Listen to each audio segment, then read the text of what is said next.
ပြီဘာလဲလဲထိုင်နေတော့ဘာလို့နေလာလဲ ထိုင်နေတာလို့ပြ ထိုင်နေတာ ပြလမ်းကြလိုက်ကြည့်ပြီးတော့ထိုင်နေတာပါလို့ထိုင်နေတာပါ ချိပါချင်လား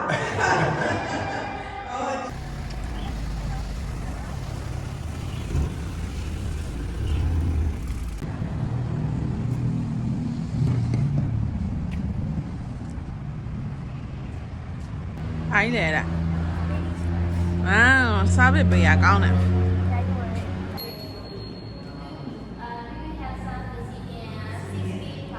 ဒါပဲရောက်နေရတယ်ကြည့်ချော်လေးပဲ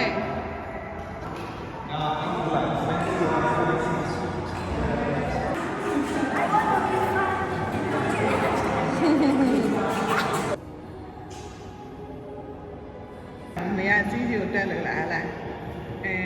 လာထရီ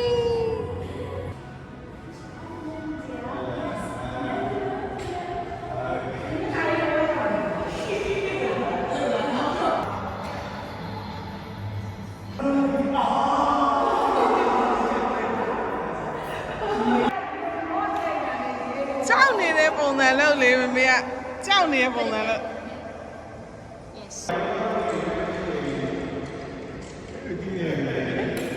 ကဲကြောက်လို့ဖြစ်နေပြီ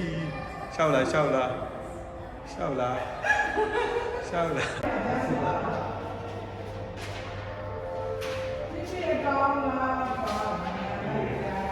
လက်ရအောင်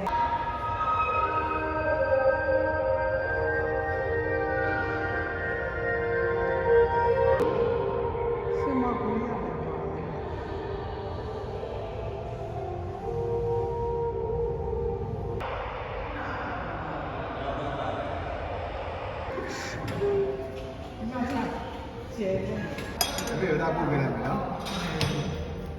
တပည့်ကဒီကလေးလေးတွေဒီကလေးကြီးဆုံး